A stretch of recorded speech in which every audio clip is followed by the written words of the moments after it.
नमस्कार, सन्मार्ग लाइव के विशेष कार्यक्रम चुनावी चकल्लस में आपका स्वागत है। मेरे साथ मौजूद हैं बिहार के वरिष्ठ पत्रकार श्री रवि उपाध्याय जी, जो निवार्ता में हैं, यूएनआई में हैं। काफ़ी दिनों का इनका अनुभव रहा है, पॉलिटिकल ये देखते रहे हैं।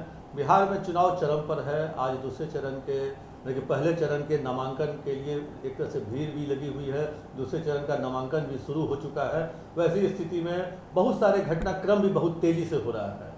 सबसे बड़ा घटनाक्रम है जो सूत्रों के अनुसार एक खबर आ रही है, जो बेगूसराय से गिरिराज सिंह ने चुनाव लड़ने से इनकार कर दिया है।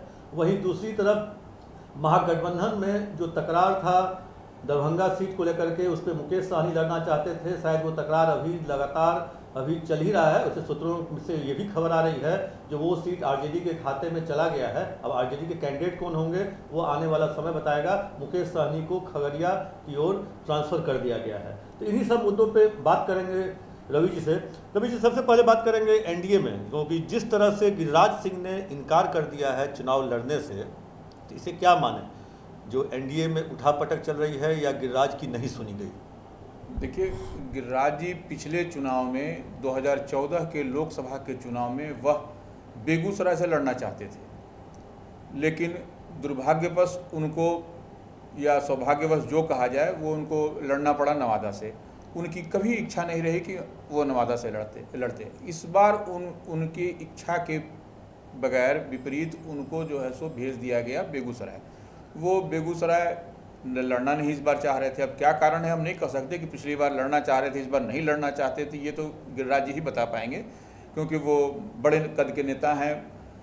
उनकी एक अलग छवि है, फायर ब्रांड नेता हैं भाजपा के, और उनका मन इस बार क्यों नहीं लगा बेगूसराय में। हम तो वो हो सकता है कुछ पॉलिटिकल समीकरण हो, राजनीतिक समीकरण हो। वहाँ से कन्हैया को उतारा गया है सीपीआई की ओर से। ऐसे महागठबंधन की ओर से अलग एक उम्मीदवार हैं, दिए जाने की संभावना बन रही है। वहाँ से तनवीर हसन का पिछले 2014 के चुनाव में इतने बड़ी मोदी लहर होने के बाद भी 2-2.5 लाख के आसपास तनवीर हसन ने वोट लाया था।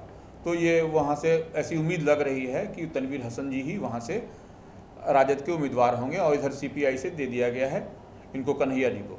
तो वहाँ अब कौन सा कारण बनता है, किस कारण से ये पहले से अंदेशा था उनको कि ऐसा होगा, इसलिए गिरिराज जी नहीं लड़ना चाह रहे हैं, या फिर अब तो नहीं, हम लोग नहीं कर सकते, वही बेहतर बता सकेंगे। तो ये, और दूसरा कारण है कि जिस जाति से वो आते हैं उस जाति को इस बार भाजपा में नज़रअंदाज किया गया है। ये हम नहीं कह रहे हैं, अब भाजपा की सूची देखेंगे तो इसमें एकदम एक भूमिहार समाज को टिकट दी गई। जी, बस एक ही हैं, गिरिराज जी ही हैं जिसको मैंने टिकट दिया गया। तो कहीं ना कहीं उस जाति विशेष में जो है सो ये अंदर में भूचाल सा है। लेकिन यहाँ तक ये भी बात आ रही है जो बिहार के बीजेपी के बड़े नेताओं के साथ गिरिराज सिंह के संबंध अच्छे नहीं रहे हैं, और कहीं ना कहीं ये साइड लाइन करने की एनडीए में जेडीयू के भी कुछ नेता, क्योंकि गिरिराज सिंह का बयान ऐसा रहा है, क्योंकि जिस वोट बैंक पे नीतीश कुमार की भी नज़र रहती है उसके खिलाफ इनका बयान खुलेआम रहता है। तो हो सकता है कहीं ये भी साजिश की बूत तो नहीं जो इसको साइडलाइन करके। देखिए, आप इसको ऐसे भी आप देख सकते हैं, गिरिराज जी जब बिहार में पहले एनडीए की सरकार थी, उस समय जब मंत्री हुआ करते थे, उस समय तमाम होने के माने उलट पुलट होने के बावजूद जो है सो वो नरेंद्र मोदी के पक्ष में पहला व्यक्ति कोई होता था तो वो गिरिराज जी होते थे।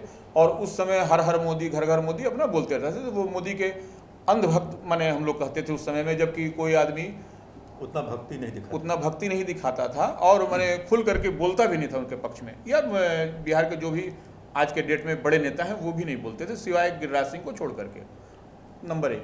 तो आज के डेट में हो सकता है कि वो सब बात हो, और कहाँ से अब गठबंधन हो गया है फिर से जदयू से संबंध सुशील मोदी से भी जो चर्चा में है अच्छे नहीं हैं, नंदकिशोर यादव से भी अच्छे नहीं हैं, सीपी ठाकुर से भी अच्छे नहीं हैं, नित्यानंद राय से भी लोग कहते हैं अच्छे नहीं हैं। इवन नीतीश कुमार की भी अंदर से चाहत रहती थी जो इनका जो फायर ब्रांड है, ब्रांड रहे, फायर इनका थोड़ा कम रहे। हाँ। तो वैसी स्थिति में हो सकता है जो इनको साजिश के तहत ही वहाँ पे ट्रांसफ़र किया गया हो। चंदन जी, आप उसको ऐसे भी देख सकते हैं कि जब उस पुराने राजग में, एनडीए में जब वो थे और नरेंद्र मोदी की आवाज़ उठाते थे कि नरेंद्र मोदी का बड़ाई करते थे, तो वो किसी को सुहाते नहीं थे। वो नहीं सुहाना भी हो सकता है कि यह एक फैक्टर हो। और उसको साधने का एक ये भी एक तरीका हो कि उनको साथ दिया जाए, और उनको इस बार साथ दिया गया। ऐसा है, क्योंकि वो नहीं चाहते थे, वो अपनी पीड़ा को उन्होंने इजहार भी किया। जब उनको बेगूसराय का सीट माने बोला गया कि आप बेगूसराय से इस बार लड़ेंगे तो वो उम्मीदवार होंगे, तो उन्होंने कह दिया कि मैं कार्यकर्ता हूँ, सिपाही हूँ, सब रहूँगा, रहेंगे, तमाम बात कहा। लेकिन वो उनकी पीड़ा झलकी और वो आहत थे।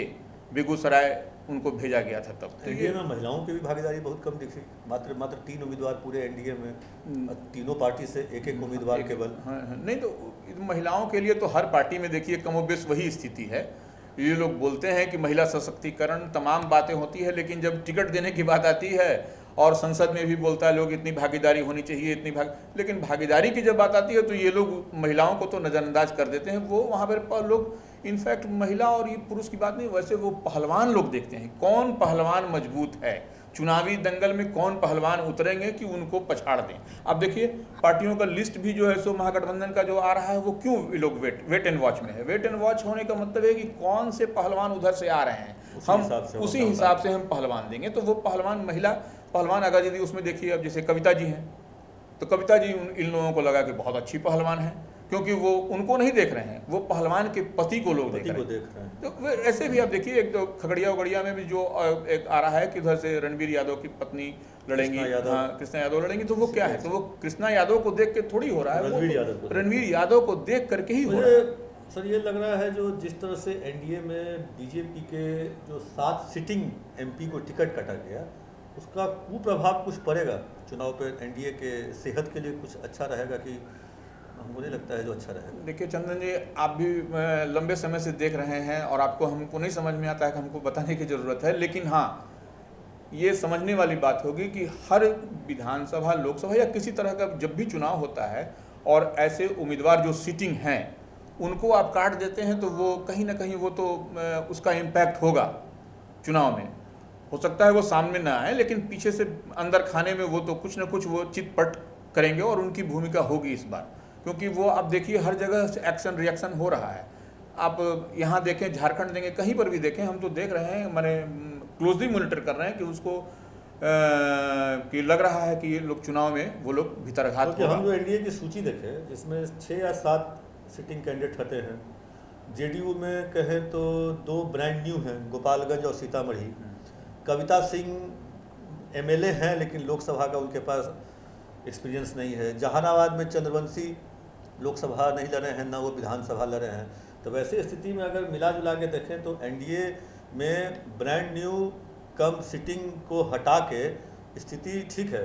कागज पे दिनेश चंद्र यादव मजबूत हैं और भी काफ़ी लोग, बाहुबली सिंह मजबूत हैं, आरके सिंह मजबूत हैं, गिरिराज सिंह अभी मजबूत हैं कहें, जब तो उन्होंने लड़ने से इनकार कर दिया।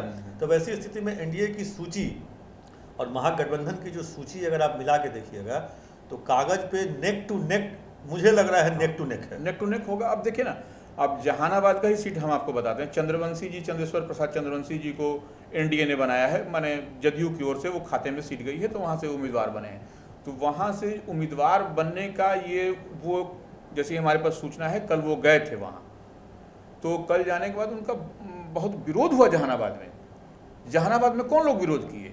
जहानाबाद में आप देखिए वहाँ पे अधिकांश वोटर जो है सो उसी जाति माने भूमिहार समाज से लोग हैं, भूमिहार समाज के लोग हैं। वहाँ पे नहीं देने, वहाँ पे सीट नहीं मिलने के कारण वो रिएक्शन में लोग हैं। और उसी रिएक्शन में कल देखिए कि अरुण कुमार जो वहाँ के सिटिंग मौजूदा सांसद हैं, वो जो है पूजा पाठ किए और वो पूरा काला तिलक लगा करके एकदम जो है सो जा करके जनता का माने वहाँ की जनता ने उनको जबरदस्ती बोला कि नहीं आपको चुनाव लड़ना है, आप नहीं जाइए नवादा। जबकि नवादा से भी उनका डिमांड फायदा होगा। अब हाँ, आरजेडी से जैसे सुरेंद्र यादव जी की चर्चा है, सुरेंद्र यादव जी की वहाँ से लड़ेंगे और पहले भी लड़े थे और वो विधायक भी हैं और वो उनकी पहचान भी है, बाहुबली भी हैं, वो हर तरह से वो सक्षम है। तो वो अरुण कुमार जी को वहाँ की जनता ने बिठाया। और राहुल शर्मा से की बात हो रही थी कि राहुल शर्मा जी लड़ेंगे, ये होगा वो होगा, राहुल शर्मा जी भी नहीं लड़ रहे हैं। तो इनके लिए अब तो एकदम समझिए कि खुला मैदान है अरुण कुमार के लिए, एकदम वो गए और समझिए कि अब उनको थोड़ी सी मेहनत करनी होगी। हाँ हाँ, एकदम तो वो फ्री सीट है वो तो उनके लिए अब, क्योंकि वो देखिए वो अरुण कुमार एमपी रहते नहीं रहते हैं, वो क्षेत्र में काम करते रहते हैं, वो नहीं करते हैं। उनके बेटा हैं वकील ऋतुराज जी वो काम करते हैं क्षेत्र के लिए। वो क्षेत्र के कोई भी छोटा से छोटा भी सुप्रीम कोर्ट में वकील हैं, छोटा से छोटा भी मामला अगर क्षेत्र के लोगों का होता है केस वो लड़ते हैं, फ्री ऑफ कॉस्ट लड़ते हैं, जहाँ तक मेरी जानकारी है। तो ये उनके लिए बहुत अच्छा हो गया वो राजनीतिक परिप्रेक्ष्य में, आप देखिएगा। पॉलिटिकल रूप में आप भी काफ़ी दिनों से देख रहे हैं, एनडीए की सूची देखने के बाद ये लगता है जो बहुत रिसर्च करके ये सूची बनाई गई हो सकता है इसमें बहुत सारे कहने के लिए तो लोग कह रहे हैं जो कार्यकर्ताओं को टिकट दिया गया, लेकिन हमको लगता है जो उसमें कार्यकर्ता ही सारे हैं, कुछ उसमें व्यापारी वर्ग भी दिख रहे हैं। नहीं, वो तो हम लोग उस पर हम लोग टीका टिप्पणी नहीं करेंगे। जो व्यापारी वर्ग हैं, आप तो देखिएगा कि सीतामढ़ी के का जो सीट गया है उस पर देखिए क्या रिएक्शन है। रिएक्शन से तो वो डॉक्टर को दिया गया तो कैसे लोग बोल रहा है ये कैसे चला गया। हाँ। लेकिन ऐसे चुनाव के समय में ये सब बातें होती हैं, पैसा लेना ही देना ये सब बात होती है, लेकिन लोग नेता ही कह रहे हैं। अब जेडीयू के बीजेपी के जो नेता हैं, बड़े नेता, वही कह रहे हैं कि सीतामढ़ी की सीट को जेडीयू ने ये कर दिया। लेकिन महागठबंधन पे ये बात कर लें, महागठबंधन में भी कांग्रेस जिस तरह से बढ़ चढ़ कर हिस्सा लेना चाहिए उस तरह से हिस्सा नहीं ले रही। कल हरखू झा का प्रेस कॉन्फ्रेंस आपने देखा, नाम उन्होंने नहीं बताया, शाम में नाम वहाँ दिल्ली से आया। तो वैसी स्थिति में कहीं नहीं लग रहा है जो औरंगाबाद सीट महागठबंधन के लिए गले की हड्डी बन गई हो, और दरभंगा सीट? देखिए, कांग्रेस के बारे में हम लोगों को मैंने समझ लेना चाहिए। कांग्रेस वो राष्ट्रीय पार्टी है और उसमें वहाँ पे कोई भी निर्णय बिहार में नहीं होने वाला है, और बिहार में उस कद के नेता भी नहीं है जो कि निर्णय करके अंतिम फैसला करके वो कर लेंगे। तो वहाँ जो कुछ भी होगा वो आला कमान से होता है, वहीं स्क्रीनिंग कमेटी है, तमाम चीज़ है, वहाँ पे लोग बैठ के करते हैं और उसके बाद ही कोई अंतिम फैसला वहाँ होता है, जहाँ तक हमारी जानकारी है। तो कल वाले में भी हरखू झा जी की उसमें कहीं कोई गलती नहीं है। हरखू झा जी बेचारे को तो जो शक्ति सिंह गोयल ने कहा कि 3 सीट है, ऐसे हम लोग फाइनल हो रहा है, स्क्रीनिंग कमेटी है, वहाँ से जो निर्णय अंतिम निर्णय होगा वो आपको बता दिया जाएगा। वो उनको बता दिया गया, वो बोले कि 3 सीट है, वहाँ दिल्ली में हो रहा है। फिर दिल्ली से रात में लेट आवर मैंने घोषणा हुई कि ये 3 आदमी ये कैंडिडेट हुए। तो वो उसमें कोई बात नहीं। हाँ, आप ये कहिए कि औरंगाबाद उसकी परंपरागत सीट थी, चित्तौड़गढ़ कहा जाता था, वो सीट चली गई, ये इसके लिए दुखद है। लेकिन इसको आप देखिए कि महागठबंधन को बनाए रखने के लिए कांग्रेस ने बड़ा सेक्रीफाइस किया है। हाँ, ये इसको मानना पड़ेगा, और कांग्रेस ने बड़ा दिल दिखाया है। ये मैसेज अगर जनता में जाए तब जो कांग्रेस ने सेक्रीफाइस किया, अगर ये मैसेज जनता में जा रहा है जो ये मनमुटाव है, तो इसका नेगेटिव मैसेज जाता है। मनमुटाव नहीं, इसको सेक्रीफाइस हम तो यही कहेंगे, सेक्रीफाइस किया, क्योंकि जिस कद के नेता थे निखिल कुमार, उनका पुराना हिस्ट्री है, पुराना इतिहास है, वो अपने भी किस कद के हैं, उनका परिवार कैसा रहा है, पुराना कांग्रेसी परिवार है, सत्येंद्र बाबू का परिवार है, उनकी माँ वाइफ साहब सारे लोग हैं। इसको तो नेता को सामने में आके बोलना चाहिए सेक्रीफाइस। हाँ, वो लोग मैसेज पास नहीं के नेता हो या हम के नेता हो, उनको आके सामने बोलना चाहिए जो हम लोगों में मनमुटाव नहीं। कांग्रेस ने महागठबंधन को एकजुट रखने के लिए एक बलिदान दिया, सेक्रीफाइस किया वो सीट। तो वैसी स्थिति में तो कहे जो हमको होता है जो एनडीए और गठबंधन अभी नेक टू नेक कहे तो हाँ, दोनों में अभी कहना अभी बहुत जल्दीबाजी होगी, लेकिन किसको आप कम में नहीं आंक सकते हैं। अभी कुछ भी कहना अभी जल्दीबाजी होगी, अभी समय है। अभी देखिए, अभी तो 2nd फेज 3rd फेज का लिस्ट आने भी दीजिए महागठबंधन का, फिर और भी क्लियर पिक्चर होगा। और भी क्लियर पिक्चर, हाँ, और भी क्लियर पिक्चर होगा। हम चर्चा कर रहे थे जो वर्तमान में जो राजनीतिक परिप्रेक्ष्य है उसको लेकर के, जो डे टू डे की घटना घट रही है, राजनीतिक घटनाक्रम, उस पर हम चुनावी चकल्लस में चर्चा कर रहे थे वरिष्ठ पत्रकार रवि उपाध्याय जी के साथ, जो कि युवावार्ता में है। कल फिर किसी दूसरे मुद्दे पर, अगले मुद्दे पर दूसरे नए मेहमान के साथ फिर आपसे मुलाकात होगी चुनावी चकल्लस में। तब तक के लिए धन्यवाद।